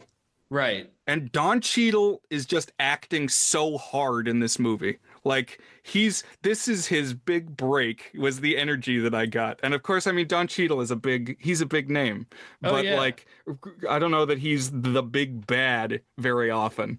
So he really seems to be like relishing this. I completely agree. He's like swinging for the fences on this one. He's like hamming it up and doing like big dramatic gestures and face acting. It's like, damn, Don Cheadle, this is shitty Space Jam 2. You don't need to go so hard, my man. And yeah, so I'm sorry. I thought this movie was making my brain do things. And so the algorithm like pitches the idea to LeBron that he's going to be the star of this. It's kind of like they're going to scan him in and then he'll be a character in the Warner Brothers stable and he can be part of this whole multiverse. And so it's like then we'll have LeBron in Game of Thrones and LeBron and the Iron Giant. Basically that he'll be like a face and a name and a property rather than a person. It weirdly read to me as AI, even though this came out in 2021 before like Chat GPT had actually entered our lives in a real way. Totally. So it's kind of prescient. And what's funny is immediately LeBron shoots this down. He's like, no, that sounds fucking stupid. And it's like, yeah, it does. But this whole movie exists to kind of show off that look how many things we own and we can throw them all together into this slurry. So you can have like Yosemite Sam in Casablanca. So let's set the stage for this a little bit because I want to talk a lot about this stretch. So he gets sucked into the algorithm, he and his son, and he gets turned into a cartoon and gets banished to Looney Tunes world, where Bugs is like, okay, we can go recruit the other Looney Tunes, but because of this whole metaverse, serververse thing, they've been spread out to all these other worlds. So you and me, cartoon LeBron James, we got to go rescue the Looney Tunes from the other Oh, universes. yeah, by the way, bullshit that LeBron is a cartoon for almost the whole movie. You could tell it was because they couldn't get him there as a human for more than like 2 production days. Oh, I disagree. I thought I liked him as a cartoon. I thought that was like it reminded me of the old like Scooby-Doo pairs with this celebrity where they would actually draw the celebrity in the cartoon, you know? So I enjoyed having I actually liked it more when it was just the cartoon. It was less ugly. It was still ugly, but it was less ugly. There is that. So this stretch is the only part that like close to worked for me because first of all, the animation was kind of fun, and I kind of liked having animated LeBron James. I mean, I see what you're saying that it they don't really give a good reason for why he's animated. It's just like, well, we kind of had to do that, but it fits better with like all the cartoon stuff that's going on, so he can be in the cartoon shenanigans at least. And yeah, so they reenact some Looney Tunes stuff, but then they're like, all right, we got to go rescue the other Looney Tunes. And this itself could have just been the movie. We got to go rescue the Looney Tunes. And let's go to all the different worlds and rescue them. And so there's a Marvin the Martian space one. Okay, sure. But then they're like, oh, you know what else it is? It's DC. So let's go to this cartoon Batman and Robin thing. And I'm like, oh, this is kind of weird because now we're seeing LeBron James as Robin and Bugs is Batman and Daffy Duck is Superman. That's all funny. Daffy Duck doesn't really seem like Superman. I bet he'd do a bad job saving the city. And sure enough, he does a bad job saving the city. It's like, okay, I kind of get what they're going for here. And then it just gets into like, okay, fuck me up, fam territory. Because then they're in Austin Powers, they're in The Matrix, and they're in Casablanca, Brian. Like, what the hell are they? This is like beyond the pale. It's ridiculous. It's sacrilegious is what it is. It's borderline blasphemy. And they're just showing off this weird dichotomy, this duality that these properties that's in some cases a century old are still like vital cash cows, but they're not actually sacred. They can be used however we want because we own them. And it's like appreciating them for their monetary value, but also not. Right. And there Like is an like a disregard for what makes them good and valuable. and there's like a kernel of an idea of like you get weird tensions of combining Looney Tunes with things that aren't Looney Tunes. Right, because so this is what the villain is doing. Like Right.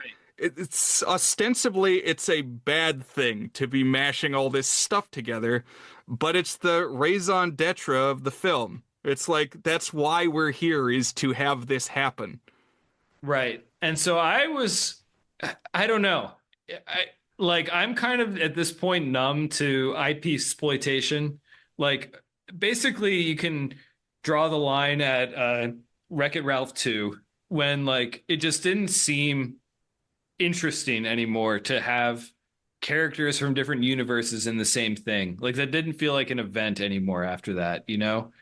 It was like, "Oh, wow, they did this crossover. I don't give a damn." Like three companies own every brand, so like it's not meaningful to me anymore when like these things appear together, you know? So I don't know. There was a time where that was some combination of it made me righteously angry or it made me deeply fascinated how these oil and vinegar could end up together, you know? Right, like But when you got Bugs Bunny and Mickey Mouse together in Roger Rabbit. That's kind of cool.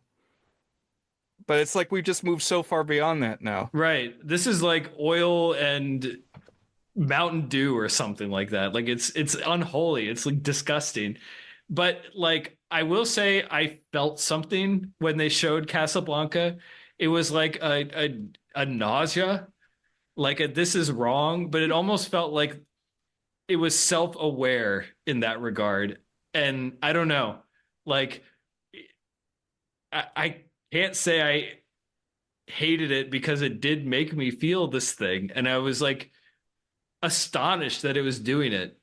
I was again, it was in you know what, bring it back to the mask too. It made me feel the way The Mask 2 made me feel things. Like, why am I watching a green sperm on screen? Why am I watching Wile E. Coyote being the bad guy in Mad Max 2?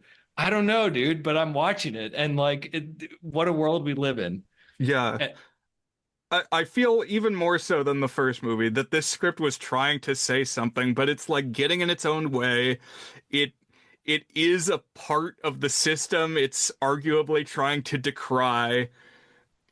It's like interesting. I don't know. It's a fascinating mess. But okay, from a basic movie component, movie storytelling, engineering. Okay, what does the bad guy want in Space Jam 1? He wants to enslave the Looney Tunes for his own profit. Very simply. Like he wants to own them as like physical things and then put them on display to do shows for him. What does Algae Rhythm, this like computer program personified, want? I couldn't like say it in a sentence, Brian. What does he want? What is his quote unquote its motivation? I think he wants to consume the universe. It's just like take over everything and have it all be digitally intermixed. I don't get it. Like I didn't understand what this villain wanted. And that like I just didn't get the story as a Okay. result. No, let me run this one by you, Dan. This was one that I was just noodling on. Okay. This is a lot like Spy Kids because you've got this like creative, isolated figure kind of removed from reality in his own little dimension, and he sucks in a father and a son. And up to this point in the movie, we've seen that the son kind of doesn't relate to the father, is like more interested in the video game world. And then now he's in kind of this world of digital magic, and LG is like sucking up to the kid.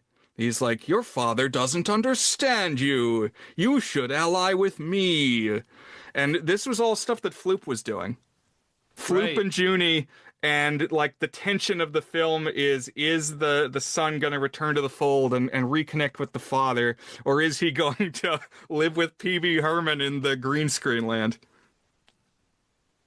Both also have ass ugly digital editing and compositing and just like garish over the top, searing your retinas with colors and brightness and commotion.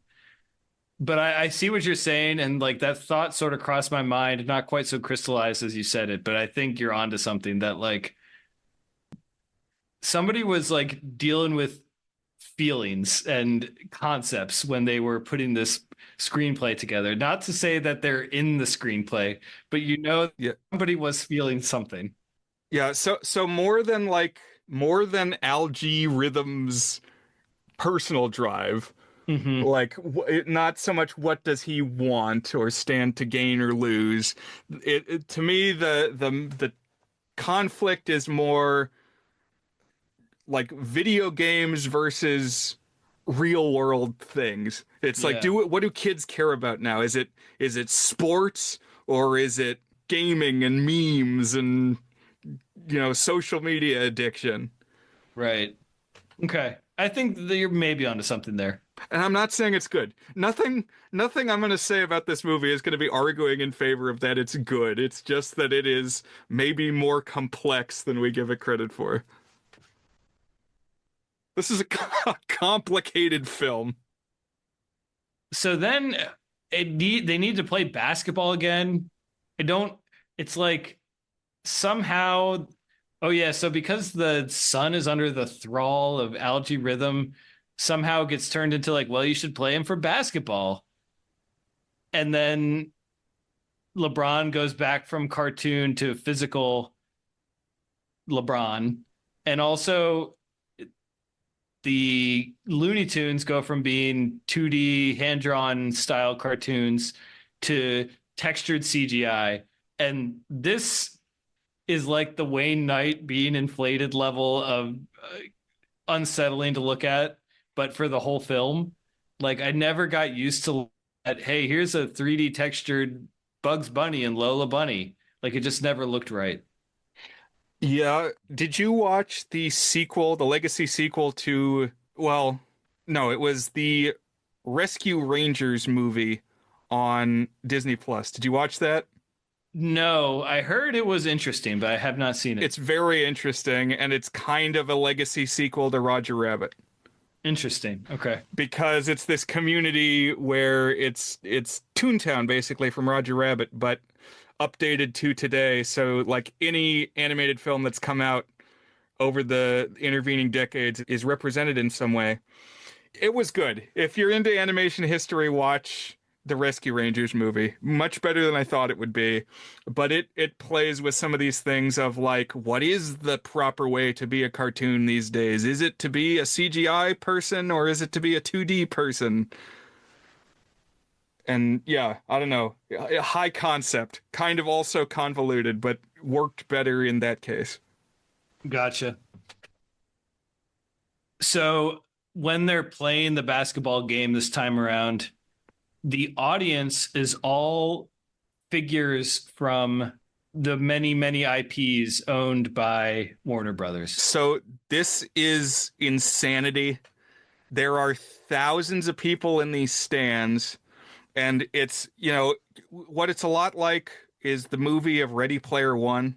Mm-hmm. Some of the same things. So it's like not just Warner Brothers stuff. There's also I people that I would think of as Universal because they're represented at the Universal theme parks, but I guess it's all everybody's got tendrils, but Warner Brothers broadly. Wizard of Oz is there.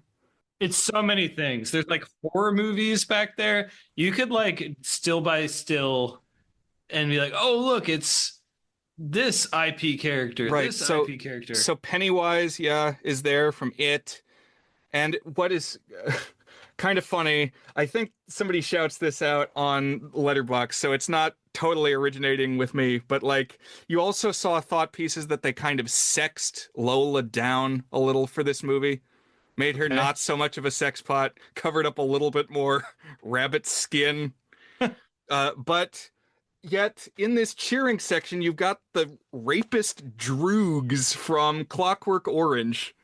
So strange. Yeah. So what I'll say though is like, even though it's wild to see all these people in the background,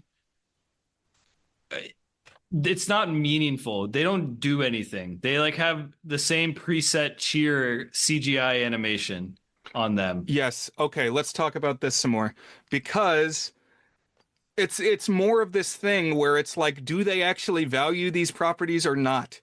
They're happy to make money from them, but they're like completely interchangeable slash disposable. Because in this crowd, it's like a bunch of day player extra actors. And so they've got these costumes representing all these different characters, but they're like cheapo because you're not supposed to look too close at them. We've got a lady in a 1960s Batman TV show Catwoman costume, and another woman in a 1990s Michelle Pfeiffer Tim Burton Catwoman costume. And they're like jumping up and down and clapping. And it's like, this person looks like they walked out of a Spirit Halloween and was not told anything beyond, okay, the camera is rolling, clap your hands. Yeah. So like it doesn't matter that it could just be a person rather than Catwoman or whatever, you know? Compare that to the first Space Jam where like every Looney Tune that appears on the court has like a gag about the nature of that Looney Tunes character. And I think that's kind of true of the Looney Tunes that appear on the court in this one too, but like in this case, it's really calling attention to the characters who are not on the court, and they just don't have anything to do that makes them their character, other than like, yeah, they're like a costume of that thing, you know? Yeah. And it's goes so far beyond things you're familiar with. There's stuff out in this audience that you listener have probably not heard of. I mean, maybe you're as into stuff like Goober and the Ghost Chasers as I am, and you recognized, for instance, Jabberjaw in the crowd, or the Herculoids are out there. It's insane. It's like stuff that has no relevancy to today, stuff that has Yeah. been relegated to the dustbin of history, except that it's not public domain. You know, it's still copyright to us, and so let's put it on the screen. Nobody else can do it, so we have to. I want to nitpick about something else in this game. So I'm sure, Brian, you've watched Whose Line Is It Anyways at some point. I actually, yes. Talking about things that are not revered, I revere Whose Line Is It Anyway? Great television program. Really, really love Whose Line Is It Anyway? One of the key lines of that is where the points, what is it? The points are made up and don't matter or something like that. Yeah, it's something where the points are made up and the score doesn't matter, or something very similar to that. That's how I feel about the score in this game. In the first Space Jam, the numbers kind of resemble a score that you would have at a actual basketball game. And yeah, they go up a ridiculous amount, but like it's like 40-10 or 3 or something. So it's like, okay, those are numbers that you would never see a gap that big in a basketball game, but like it's a slightly exaggerated version of a real basketball number, you know? In Space Jam 2, it's like 1,000-0. And it's like, okay, you're just like, that's not a basketball. Like, no basketball team scores 1,000 points. It's like, okay, if you can score 1,000 points, like at this point, the numbers just don't matter. It's just like you're going to declare who the winner is at that point. Like the essence of sports being something that you need to accumulate and outdo the other team just doesn't exist anymore. Because now I just know that you're going to say, this team wins or this team wins, because hey, you can get 1,000 points by just blinking an eye. So this, like, it felt very unsportsy to me, whereas Space Jam 1, I keep saying things in defense of it. I don't want you to get the impression that I think it's a particularly good movie, but like it still felt more like a sports movie than this one did for me. Space Jam 2.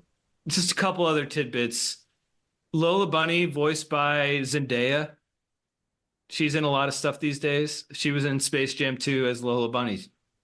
She has sort of like a elegant but sexy image that she cultivates that kind of seems in line with Lola Bunny. It felt like good casting. Another thing, the Monstars are not called the Monstars in this. They're called the Goon Squad, which made me laugh. I have come to learn from reading about this that people think this name is hilarious because goon has a sexual meaning, apparently. Yeah, meaning in recent years in memes. Having to do with masturbation, apparently. Yeah, just devoting a lot of your time to masturbation. That's gooning. Gotcha.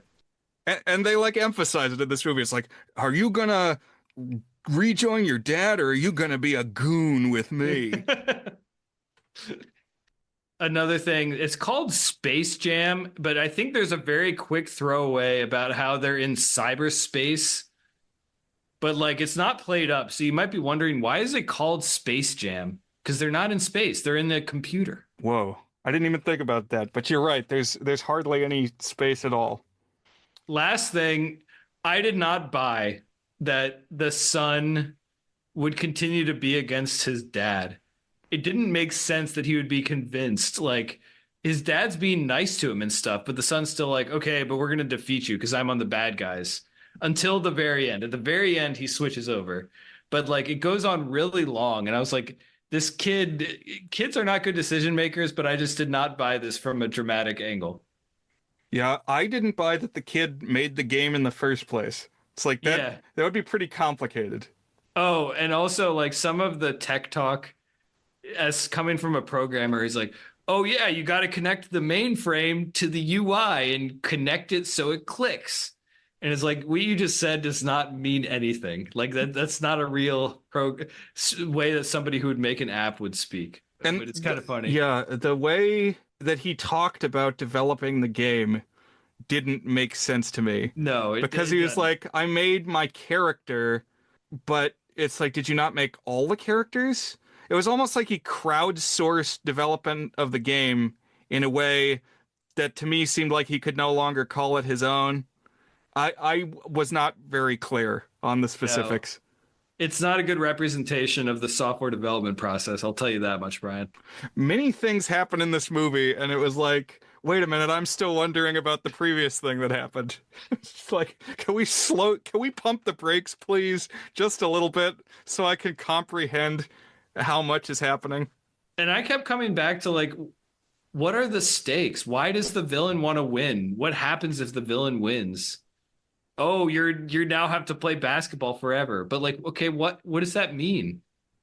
Why does the villain want that even? I don't know. But yeah. And the good guys do end up winning. And there are consequences involved. He is decides to let his son not play basketball and instead program stuff. It's kind of funny though. He's like, and we're going to basketball camp. Get on your cleats and bring your basketball. Oh wait, we're not at basketball camp. We're at computer camp. Gotcha. And the son is like, oh, thanks, Dad. This is great. But I would be like, you're like in your athletic clothes and you brought your athletic equipment. Wouldn't you be like, why didn't you tell me I need to bring my laptop? Yeah, it's like, what's in his bag? Yeah. And then the Looney Tunes, there's this whole thing about like, oh, they're living in the other worlds, but they decide to go back to Looney Tunes life now or something. I didn't really get it either. There's also just a lot of like stuff in here. It's a movie overstuffed with things. And how long is it? What's the runtime? An hour and 55 minutes, and it feels longer. Yeah. It's not, it does not move it briskly. Well, that's Space Jam: A New Legacy. I guess LeBron James is the new legacy. I read about like various attempts in between the two films at making a Space Jam sequel. And that's pretty interesting because at one point I guess initially they're like, "Oh, this made a lot of money, the first Space Jam. So let's just do it again. Let's have Michael Jordan come back." And he was not into that. So then the next decision was, "Well, we'll get some other sports star and we'll do we'll have Dale Earnhardt, or not Dale Earnhardt, it was Jeff Gordon, and it'll be Race Jam." Okay. It's like, okay, that's cool. I could definitely see that being a 90s, late 90s movie. And then like a couple more years went by. Okay, well, Jeff Gordon didn't come together, so now it's 2001. We'll make Skate Jam with Tony Hawk. It's like, okay, I could see that movie. It was like development hell where they were swapping people out. And at one point they're like, okay, well, all right, it's not going to be a sports movie, not a sports movie. It'll be like an action spy thing, and we'll get Jackie Chan in, and we'll call it Spy Jam. And it's like, well, I could kind of see that. And I guess Starting to lose it a little bit. that got turned into the movie that did come out, which was Looney Tunes Back in Action. Have you ever seen that one? I did see that one, but many, many years ago. But that one's got a pretty good reputation as being like in the Looney Tunes spirit. Yeah. So just know that they were over the years, they were mulling things over, considering what would Space Jam 2 be. And I will say that basically since LeBron entered the scene and became very clearly the greatest player since MJ, if not arguably like a peer to MJ in career accolades, there was always talk like they should do another Space Jam, but now it's LeBron. A couple other things I forgot to mention that I feel like I should mention. There's a dumb and stupid and unbelievable like Bugs Bunny is going to die because he sacrifices himself plot thread at the end of this. He gets like glitched out and they're like, oh no, he's going to die. But of course he doesn't die. He's Bugs Bunny. And then they do a thing where they steal powers from the NBA players, but it's a much smaller factor than it was in the first one. And there's not the whole recurring bit of the players not having their talent, which I found amusing in the first one. Yeah, Space Jam. So I don't know. I think I'm ready to rate. I don't really have too much else to add. I guess you'll hear it when I grade.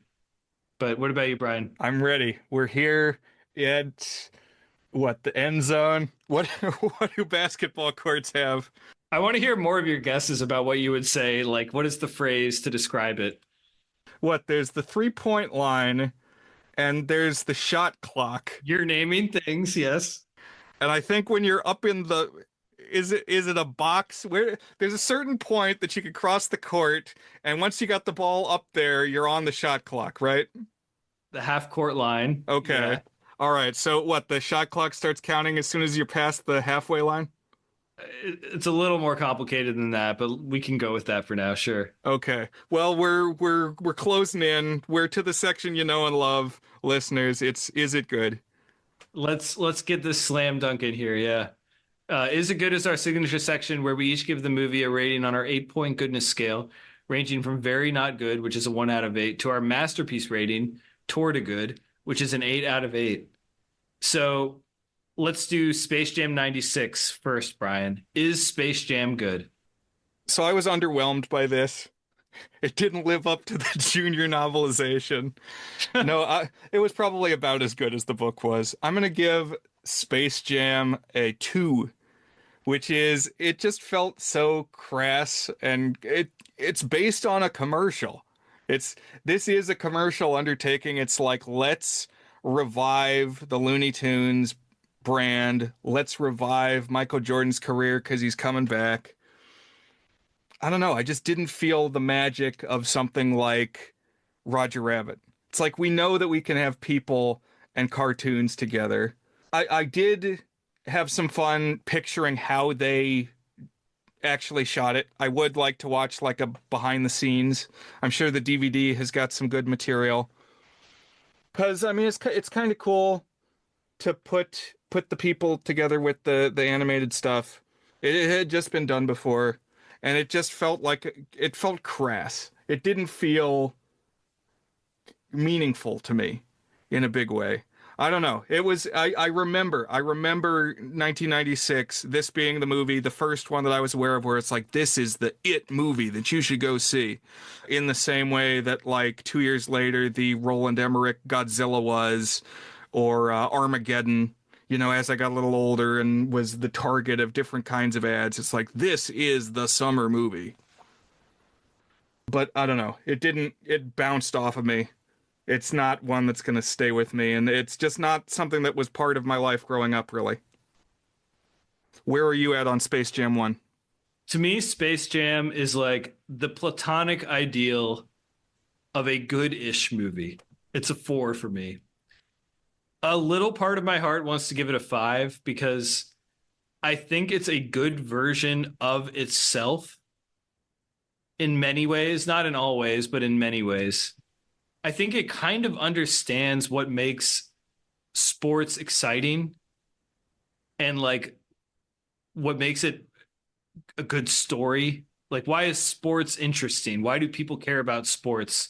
Kind of like what I was saying about how Michael Jordan understood always had to make himself the most legendary figure.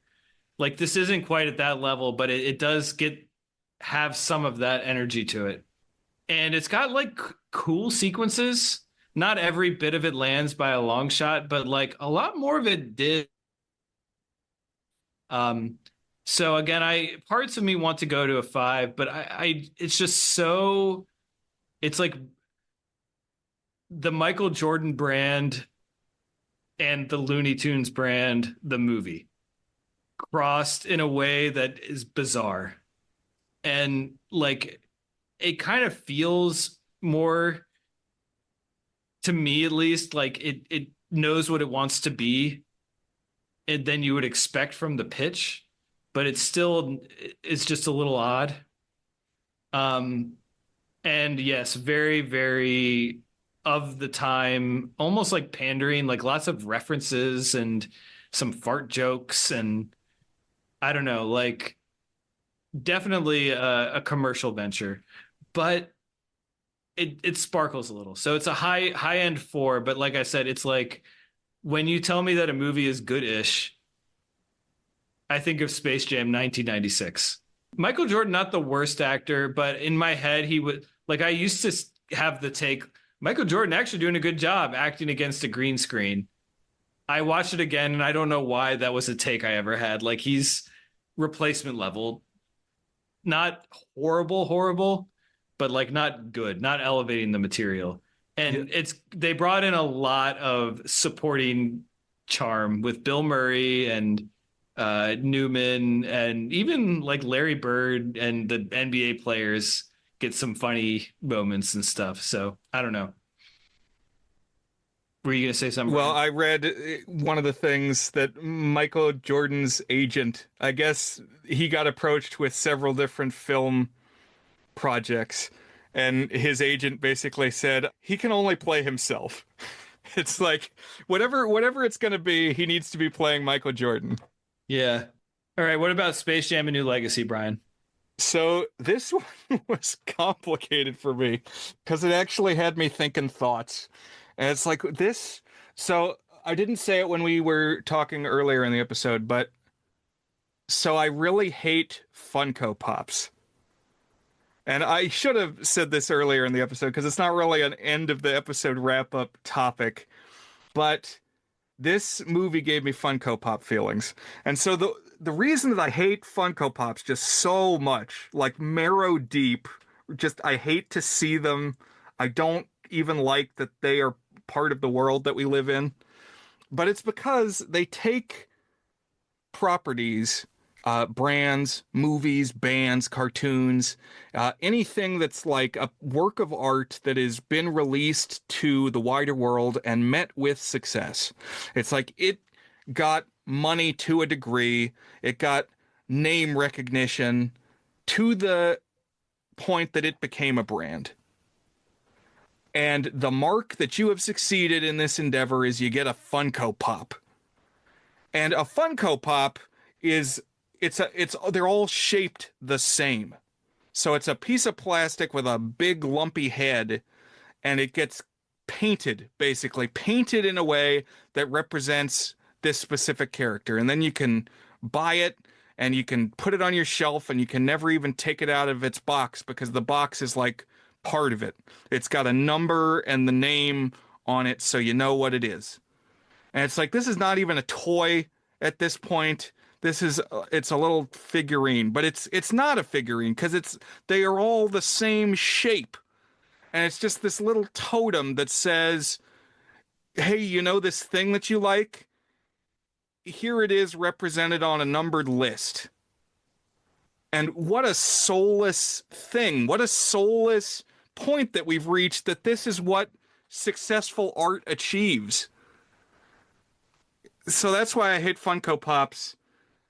I'm going to give Space Jam: A New Legacy a 3. I'm actually going to give it 1 point above the original because I thought it tried to grapple with this state of affairs that we're at this like IP cannibalism stage of the industry where it's like you have to be a familiar property to have any chance of making money, but that doesn't mean you're going to be treated with any kind of reverence or respect. It's just a slurry now. It's like the IPs are eating each other to the point that they got like a prion disease.